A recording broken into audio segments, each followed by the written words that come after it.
Welcome to Daryl's Little Corner. We'll be with you every Monday from 7 till 8. Tonight in the studio with us is State Senator Bill Stone. Welcome back.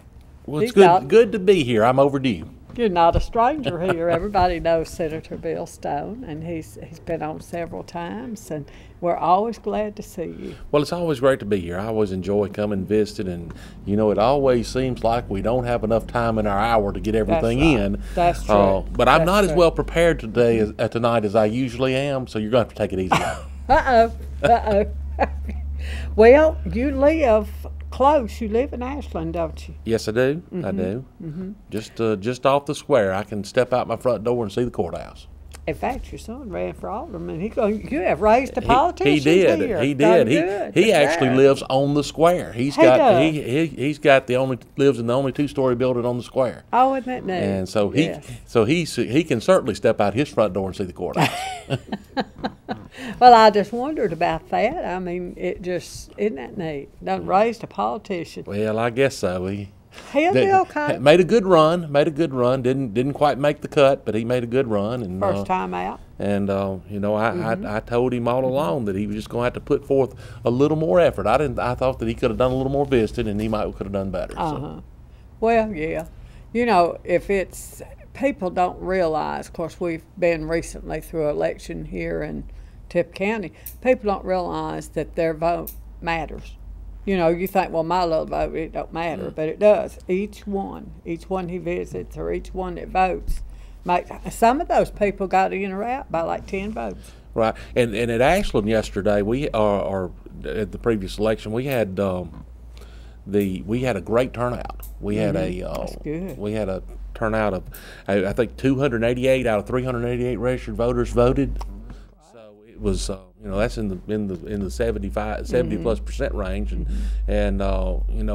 anywhere that's a fantastic turnout. Oh, so I think Tipp is not doing as well. A lot of folks just don't get out and vote, but we sure do need to go and have our say. I always tell them, if you don't vote, don't gripe. Just don't gripe. But we do. Forget that. Tell me something. Now, the next election will be in what year? As far as the state elections and the county elections, 2015.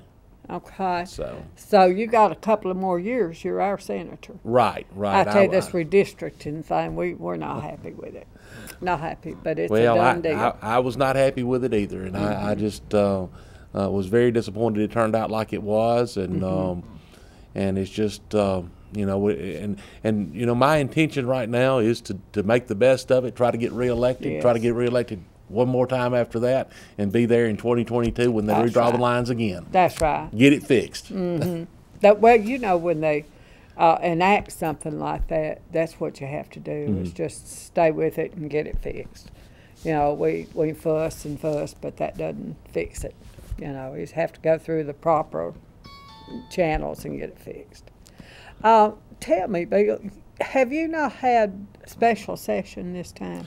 We actually did have one special session back last month, and it was to deal with an economic development project.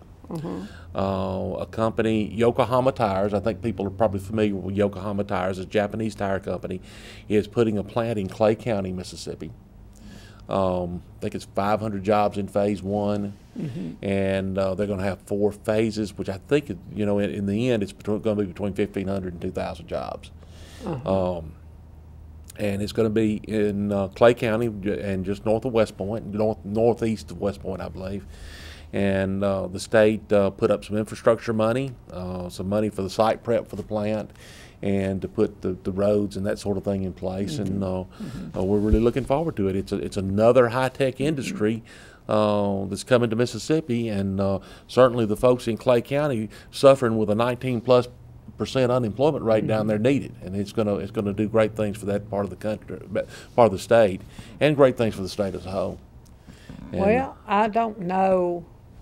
We're seeing, as we haven't boomed, we're seeing our young people are having to move closer to work, and I don't think we're too happy with it. Well, that's right, and I'm from Benton County, which has the highest commute time in the state. Yes, of, you're right. of any county in the state, Yes. the highest commute time. And you know, we've got some good things going. We've got some projects working in Tippah and in Marshall County, I know for sure. And you know, we broke ground about 3 weeks ago for the new Roxel insulation plant in Marshall County. Oh, really? Uh, Now that's closer. Yeah, it- I think people here want to see stuff closer. You know. Well, it's going to be a very impressive facility. It's about $130 million investment, private investment, 150 jobs in phase one, another 150 jobs in phase two. And the plant is kind of in a place that you don't think about what's going on there, and it's on Casey Road, which you would turn left at the state line where the red light is on 72, and go down there, and it's a couple of miles down the road on the left, and it's just it's going to be a great facility for, and a great anchor for that industrial park. Until Roxel, that industrial park has been mostly warehousing and distribution, but this is a high-tech industry. And I think that sets the bar, and we certainly want these high-tech industries in our part of the state.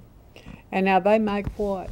They make insulation. They Insulation. take rocks and melt it down Oh, isn't and that make something? insulation out of it. Oh, my. And they're displays that they put up, and every time you go to one of their events they put on, they have a blowtorch on one of their pieces of insulation, and they leave it there the whole time. And there's a black spot in the middle, but it never burns. Never burns. It's waterproof, fireproof. It's a good product. It really is.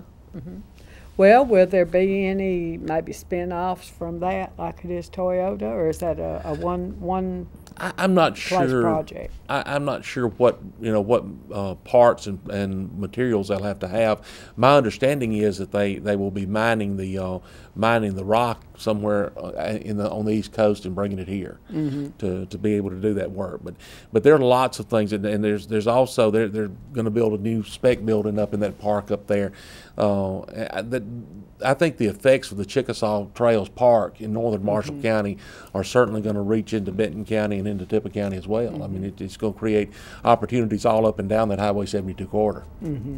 Well, our people are having a tough time. I mean, a long ride to work, seeing smaller and smaller cars, and that's just the way it is. Why is it that we have to have so many special sessions and it can't be handled at the regular time? Well, I think a lot of times it has to do with the timing, especially on these economic development projects. You put those together, and it's something that can't wait till the next year. We did not have, I don't believe we had a special session at all last year. Didn't have one at all. And we've had one so far this year, and we've got another one looming. We haven't I was told a few days ago that I might expect to get a notification this week about it. It will be on the Medicaid issue. So, as state senator, whenever they send the paper out, you just got to go. Well, and actually nowadays it comes in on the email. So Oh. I guess in the past they've called people and probably mailed out notices, but now it comes electronically. I think everything is, isn't it? I think so. I live in the dark ages. Forget it.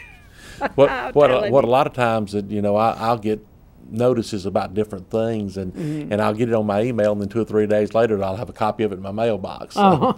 Yeah. Well, you mentioned a Medicaid expansion.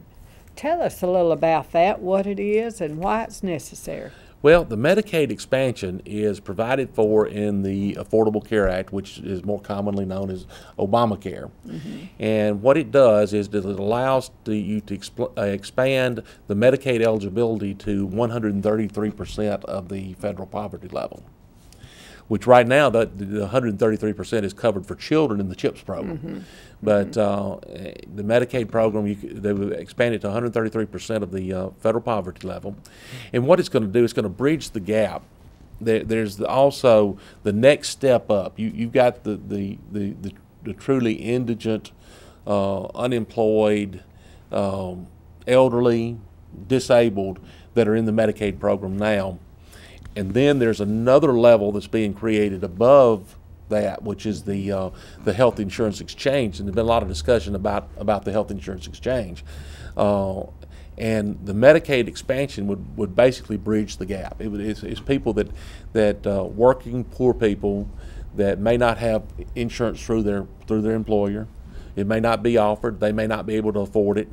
And between those people, those would be the ones who benefit from the Medicaid expansion.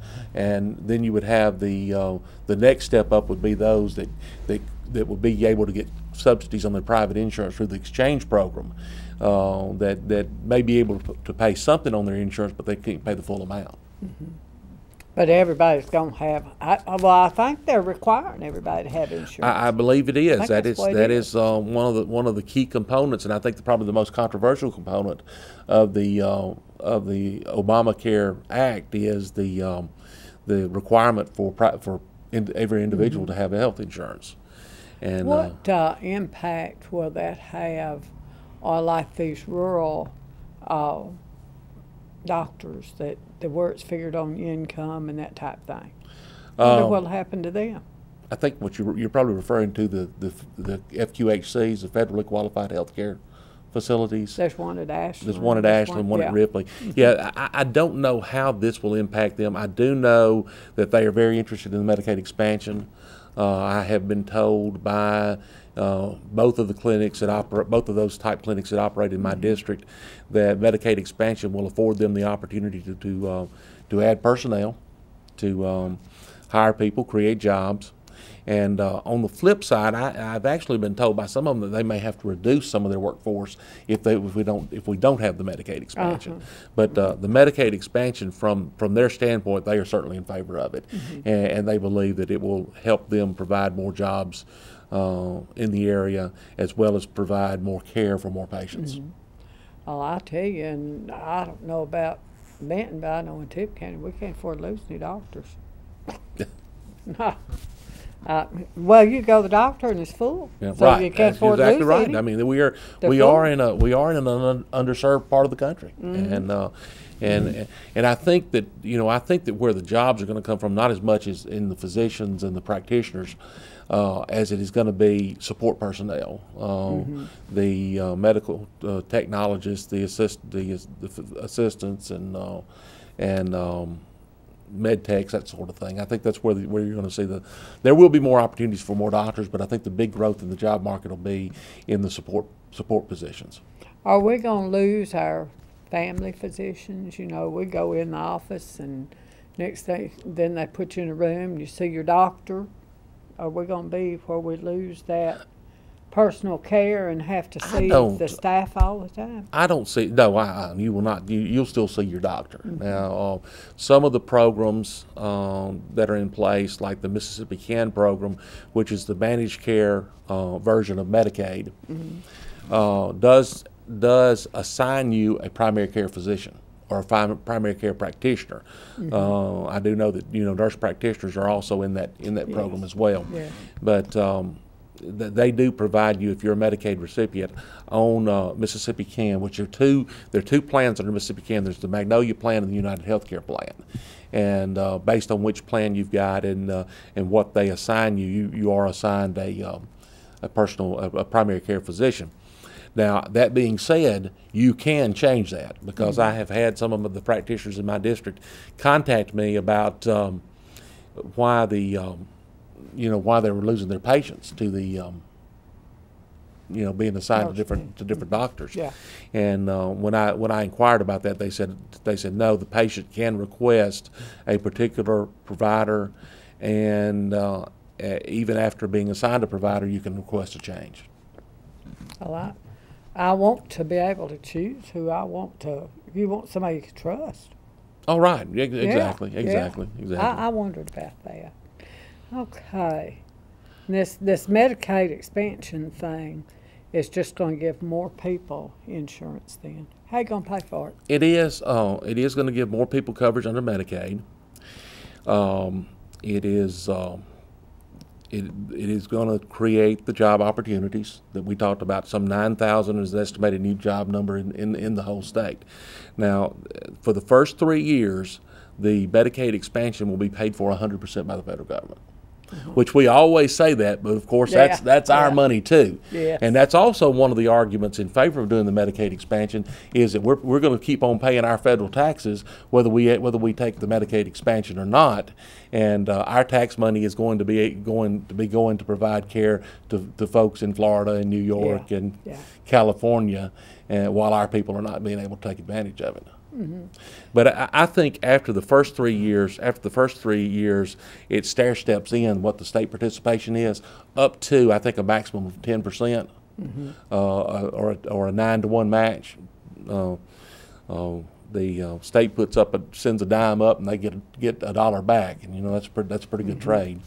And and when it gets to that point, I honestly believe that the increased economic activity from the jobs that are going to be added and the activity that's going to be created by that I think the net to the general fund is going to be a wash. I think that the Medicaid expansion itself will create enough new revenue through economic activity that it'll pay for itself. Okay, that's what I wondered, because I know people's taxes are high enough. I don't need to know. But if we weren't getting that 9-to-1 match from the federal government, right. that wouldn't work. But yes, but I think right. when we're getting the 9-to-1 match, it certainly won't.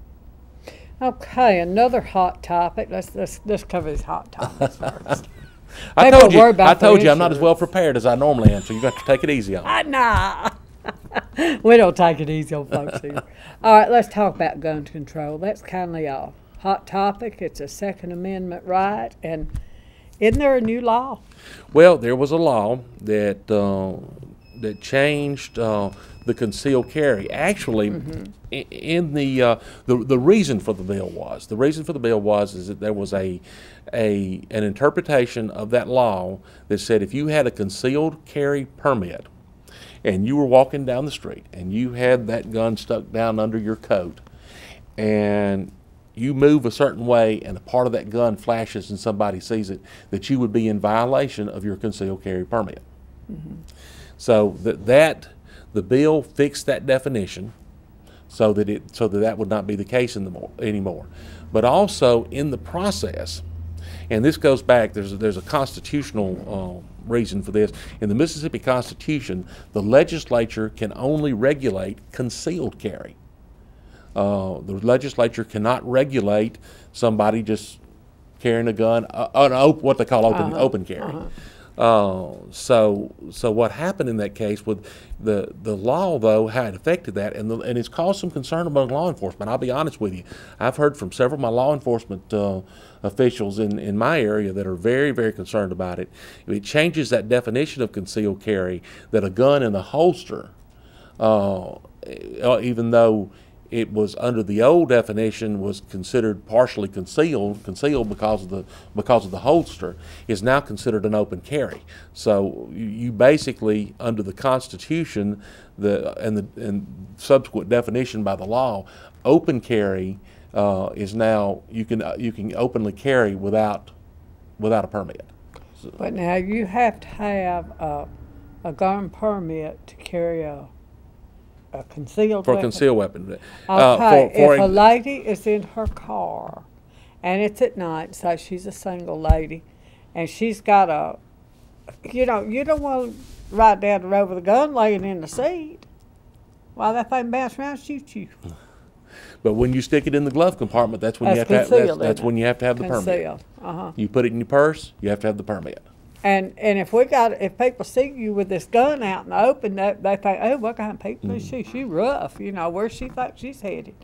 And if you, of course, then again, if you stick it in that glove box and somebody does tap on your window and aiming to hurt you, you ain't got time to get it out of there. That's something like that too.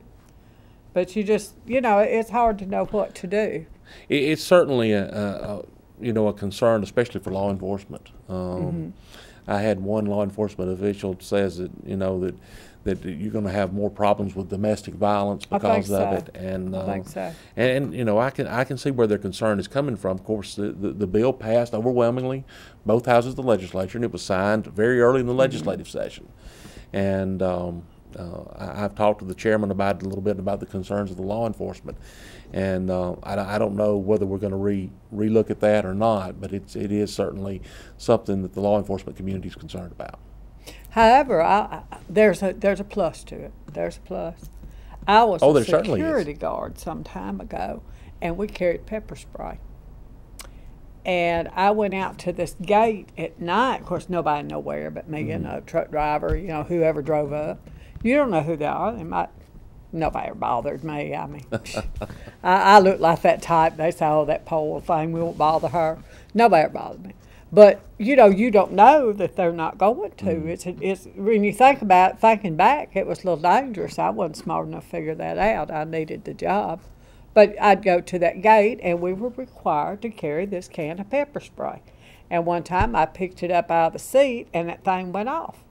My hand burned and burned and burned. And I've thought many a time, I'm so glad that was not a gun. Well, you think about it. That's certainly. The more you have guns laying around, the more accidents you have.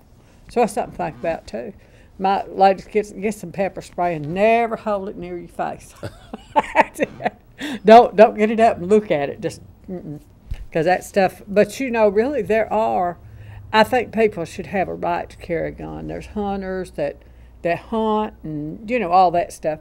But the ladies, for protection, there are other methods that are not so lethal. Yeah, well, and there's a concern out there that those rights are under attack, and I haven't seen in the Mississippi legislature any indication that that's the case. I mean, as a matter of fact, every bill that we have passed since I've been in the legislature has been to broaden your ability to carry a weapon. I think we should have it right. Even the one that was controversial a few years ago that would allow you to carry a gun into a bar.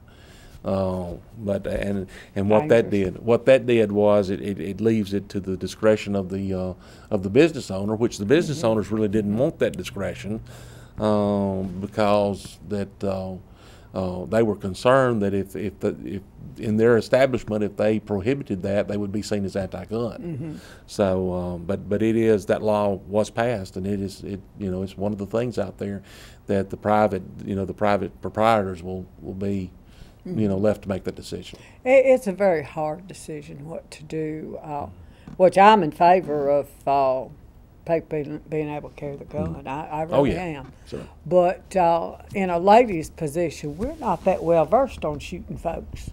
Well, why? I carried a gun out the beauty shop. One time this dog was eating my chickens, and I thought, I'm going to kill that sucker. That's it. I was mad. I got that gun out there, and that dog come back through, and it dawned on me.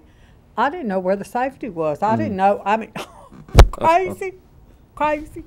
I mean, at that time, I didn't know how to shoot that gun. And, I'm sure I'm not the only lady that don't. What's the point of carrying if you don't know what to do with it? And if you shoot somebody, you have to live with it. And I don't want to do that either. So, I mean, I want me a good can of pepper spray. but if you're more versed on it, I want you to have the right. These guys, they learn that stuff. Our guys in Mississippi, they're hunters. They're brought up shooting snakes and my grandsons would get out and shoot a rabbit for breakfast. Bring home, skin that thing, and I'm like, yeah. But it's it's a different generation, different world. I do think that I'm not for this stopping people from having their hunting guns. Certainly not. Certainly. But I'm not for. I don't think we'd get out and just have a riot either.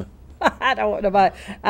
Myself, I don't want to carry one, but I would like people that know about guns. I think they should have it right. Oh, certainly that, and it's guaranteed by the state constitution as well as the U.S. Constitution. And I have, we hear a lot about they're going to come in your house and take your guns. Well, I have a gun that belonged to my late husband, and they have a hard time getting that thing. Now, I just tell you, they'd have a hard time getting that away from me. I ain't never going to shoot it. I'm not even going to dust it. I'm touching it. I'm afraid to touch it. But I don't want it to leave. People have a right to own what they want to own. Oh, certainly. Yeah. Why do you have to have, on the other hand, tell us the necessity of having a permit, which are kind of pricey, they're high, to carry a gun that you already paid for and belongs to you? Well, I mean, that was a law that's been in place for several years, and and I don't know, there's a school of thought that is not, shouldn't be in place. And I really don't know what the thinking of the legislature was when they put that in place. So I can't speak to that, but I do know a lot of people that have those permits, and they keep them renewed. Oh, they better have lots of money. I tell you, they're pricey. Moving on to another topic. Do you hunt? I'm not really a big hunter. I'm not. I'm more of a go to the football game kind of guy. Oh, well, I'd rather go to the grocery store and buy it already done. Yes, but people still do. My grandchildren do. Oh, my grandchildren do too. And these deer hunters, they feel sorry for me every once in a while and bring me a pack of steaks. That's a good deal there. Yeah. Tell me something. This Highway 15, what happened to us? Well, the project is still on the drawing boards. We have not got one job, not one in Tippah County from it. But what has happened is when that 1987 highway program, which was the original highway program that did 72, 78 was part of it, 45 was part of it. That program, in 1987, there was a tax attached to it, and I think 17 or 18 cents a gallon, something like that. What's happened over the years, the inflation, and then you had the Vision 21 program, which was Highway 15 was part of the Vision 21 program. Highway 15, Highway 25, those were part of the Vision 21. Well, now you're in the Vision 21 program. You're still collecting 17, 18 cents a gallon tax to pay for that, and the cost of building highways has gone up, substantially. Used to be you could build a 4-lane highway for about $1 million a mile, and I think it may be in excess of $10 million a mile now. And so what's happened is the revenue to pay for that program has not kept up with the program. So it's just a very slow go. The project was set up on a pay-as-you-go basis, and when you're on pay-as-you-go, you got to pay as the money comes in. And that's the whole thing in a nutshell. And it's not just Highway 15, but that whole program, that whole Vision 21 program has suffered because of it. We just didn't get them, huh?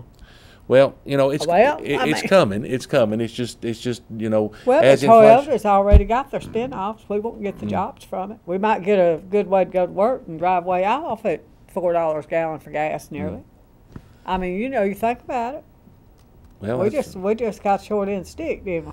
Well, that's true. It's just but we're working on. My first couple of years in the legislature, we introduced a bill every year to provide to borrow some money to work on Highway 15. Of course, the mindset in Jackson has changed now as such that you really, you can introduce those kinds of bills, but they don't ever get a second look anymore. Yeah. But we even had in our area. And Dwayne Bullard, who used to be with the Tippah County Development Foundation, was on the board of an organization called Get Smart. And Get Smart stands for Start Mississippi's Approved Roads Today. And they had a plan that they brought forward that would borrow money based on the revenue that's coming in from that tax, from that 15, 16, 17 cents a gallon tax, to borrow the money to finish these roads. But it required just a tremendous amount of borrowing money, and the state really didn't have the appetite for doing that either. So, but it is certainly a problem, and it's something that we fight for every day in the legislature. Well, when you get back down there, you tell them that our folks got left out. It ain't no good. We need jobs. We need them here. Our kids, I don't want a job, but my kids do. And they're having to drive all the way. In fact, my granddaughter put in an application at Toyota, all the way down there. And she's got to drive back and forth every day. It's dangerous. We've had right-of-way acquisition in Tippah County. We've had some construction between New Albany and Blue Mountain, too. And, Of course, the 5-lane in New Albany is finished. And then you got the section between Ripley and New Albany that's, or between Blue Mountain and New Albany that's, there's some construction going on it now. And, it's moving. It's just, it's one of those things. It's like watching the clock move. It's moving so slowly that people are having a hard time, seeing what's happening. But it all goes back to the money, though. I'm afraid when the time it gets here, it'll be a done deal and we won't get the jobs. I'm afraid that. I mean, it happens. Well, I don't think that. I think that you're going to see, the economy is back on track. A lot of people say that the economy is still very bad. The economy is not very bad. It's improving every day. I wouldn't say it's good. That depends on whether you got a job or not. Yes, absolutely. But all the numbers indicate that the economy is doing, probably not good, but at least I think people have jobs, but they had to take low-paying jobs to have one. We don't have the better paying jobs that we used to have. Yeah, that's certainly an issue, and that's certainly something we always work on, is try to get better paying jobs to the state. And one of the things that has a lot to do with that is your educational system, and we do a pretty good job in Tippah County with that. So. I think we do. Matter of fact, while we're on education, what's a charter school? A charter school is a public school that operates separately under its own charter. Is not part of the local school district. And the money, when that student leaves the regular public school and goes to the charter school, the money will follow the student. Why do they go to the charter school? Because for any number of reasons. Basically it boils down to the parents want to send them to the charter school. Now I'm going to tell you something. My kids all went to public school in Tippah County, and this Tippah County school was pretty good. And my kids, they did fine in them, and if they didn't, it wasn't the school's fault. Well, I'm gonna tell you, the charter schools do not have much support in our area.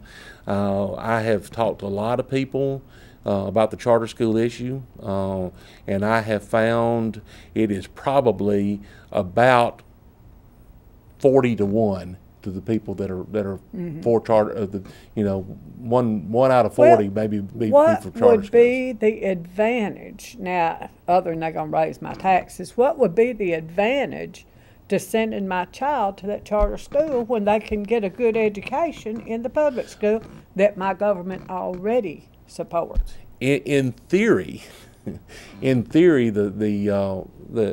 would have a better emphasis on different subject areas in the charter school. You'd have a different environment, that sort of thing. But actually in practice, what happens on the charter schools is, and this was one of the real contentious issues about the charter school legislation, there are for-profit companies that run charter schools. Yeah. There's some of them in Memphis. Former Memphis Mayor Willie Harrington has a company that is in the business of running charter schools.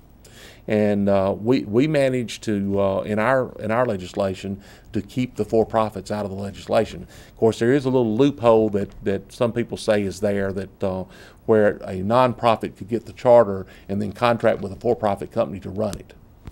But for-profits cannot hold the charters in Mississippi. Well, like I say, the kids that have been to these public schools, they have done well. They go into college. They go into the armed forces, and why they do as well as they do from anywhere else. And I just don't see this is my opinion. Oh, no, let's don't get 19 involved. This is not the station opinion, this opinion of Daryl. I just don't see the point in paying more money for a different type school when these schools are state approved.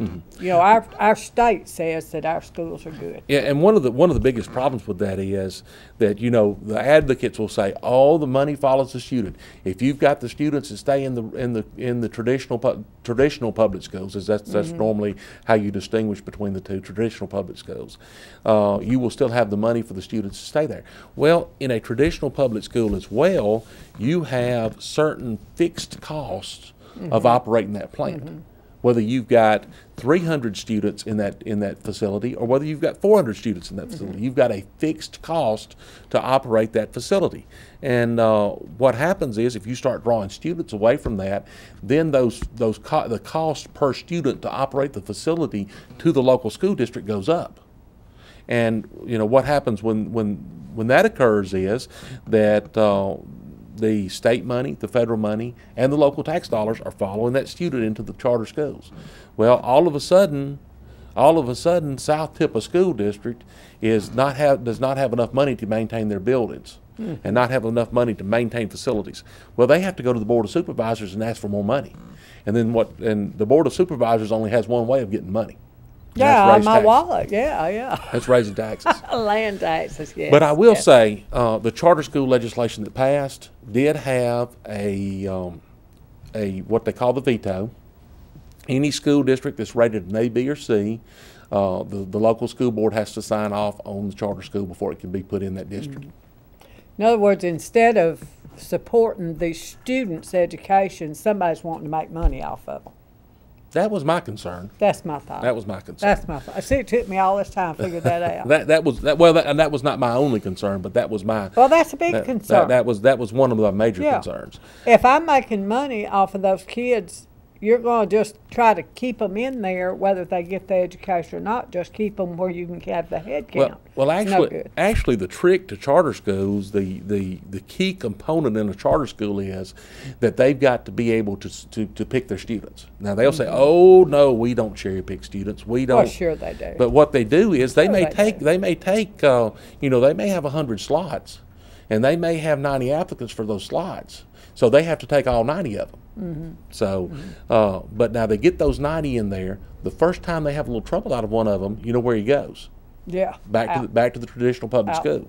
So in other words, all your problem kids are going to wind up with the public schools. Yeah, the public school has to educate every child that comes to them, and the charter school has, by its very nature, the ability of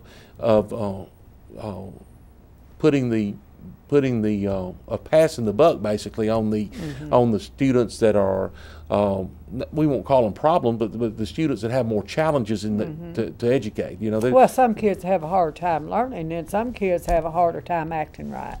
Well, they do. They're kids. They're kids. But your kids might be perfect, but mine wouldn't. And after they get grown, you find out lots of stuff that didn't. Thank God we didn't know. Some we never tell. Yes. Oh, my kids do. They'll sit around the table and, oh, do you remember when we skipped school and hid out over at that house? I put them on the bus. Around the back of the block, got off the bus. Of course, I didn't know that till they were grown, married, and had kids, I'm like, oh. So, I mean, there are problem children. Oh, there are. That don't do what they're supposed to. And I know that's not the teacher's fault, and it's not the parent's fault. It's the child. But somehow our laws pertaining to our young people tend toward blame the teacher, blame the parent, blame anybody. But that kid. Now he's a kid. It don't count. That kid. It's not their fault. Well, a lot of times it is actually their fault. Yeah. But we're not talking 2-year-olds. These kids should be responsible by then. But one of the things about that, and this is because of the area I represent. I mean, it was no problem to decide what to do on charter schools. You just vote no, no. Yeah. And in all three of the counties that I represent, Benton, Marshall, and Tippah, all three of those counties, there's not but just a handful of people in all three counties that were in favor of charter schools. I mean, I got contact after contact after contact, and everybody we're against charter schools. We don't need them. The charter school issue actually came up in the Holly Springs mayor's race. That was one of the questions that was asked those mayoral candidates. How do you feel about charter schools? When an issue like that gets to that level, You know, when an issue that the charter school gets to your local government level, you know, that shows that people are very concerned about it. And that concern was not that we need charter schools. That concern was, how do we keep from having a charter school come in and raid our public school system? And run our schools. We've got good schools. We want to keep them good. We do, and we're making, you know, in lots of places we're making progress, you know. It's just that children nowadays have to learn a whole lot more than we did when we were coming up. They do, and you know, too, they're not disciplined like we were and our children were, and those poor teachers have to work with that, and bless their hearts. Well, I'm just, you know, I see. It's difficult. You know, and we did some other things in education this year. One of the things that I was really proud of is we were actually able to get pre-K on the books in Mississippi, and that was something. The bill that we got was not a very good bill, but we didn't have anything at all before, so it's a start. And I see this, and I think you put. You know, pre-K is the one place that I think you can get more bang for your buck than anywhere else. I do. And I think, you know, I've got a grandson that he went to pre-K, and he will be in kindergarten this year. He's already doing some reading before he gets to kindergarten. That's great. And that's great. And it's just it is. one of those things that you give those students that foundation, and it's going to pay off all through the process. Now, I've got a question we've got to get in because it's somebody asked me. Okay, are you a Democrat or Republican? I'm a Democrat. Democrat. Okay, are you planning to make any changes since the Democratic Party has come out in support of same-sex marriage, gun control, and abortion, and why? Well, I'm just going to say I have no plans to change parties, no plans at all to change parties, and I will answer that as I heard a good friend answer it one time. You know, I'm sure that there are a lot of Republicans out there that were not happy with Haley Barbour when he turned all those murders and child molesters loose. I bet that's true. So, you know, you don't have to agree with everything that, especially in the case of the Democratic Party, that the National Party stands for. We have, you know, in Mississippi, our own set of values. And we do. And on that note, I will tell you that in the past municipal elections that just took place, in most parts of the state, the Democratic candidates won. It was an overwhelming victory for the Democratic candidates, and Tupelo is a good example. You know, Tupelo was considered a Republican stronghold, and they elected a 37-year-old Democrat mayor in Tupelo. And we've got young leaders like that in the Democratic Party, and you will see that that most of those don't agree with the National Party on the position of on those positions of issues that are important to people in Mississippi. You know, they are very important to us. They are. It is very. We've been talking about gun control, so you're in favor of being able to have your guns. I don't know how you state that. I've got an A+ rating from the NRA. We'll put it that way. Okay. So. Okay. Where do you stand on abortion? I am pro-life. I've got a pro-life position on abortion. As a matter of fact, I had the endorsement of that organization as well when I was running in 2011 against a Republican candidate. So. Would you ever vote to make same-sex marriages legal? No, I think we've addressed that in Mississippi.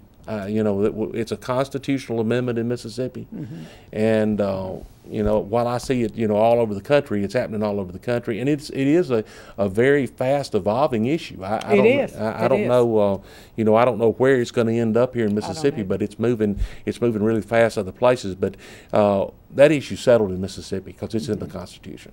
Okay. I was told to ask, and then I wanted to know. I didn't want to know, somebody brought it up. But our time has played out. No, it hadn't. Yes, it has. I've enjoyed this hour. I appreciate this always happens. Yes, I didn't get half through. We'll just have to do it again. Y'all call 30 minutes an hour over here, don't you? I think they do. I think they do. I'm telling you. But we've enjoyed this hour together. Don't forget the Jeter Family Program Saturday night at 7 o'clock. I do hope you tune us in again next Monday at 7 for Daryl's Little Corner. May God bless. You do a good interview. You really do. I had more to say. I want to talk about the third grade reading gate, and I didn't even get there.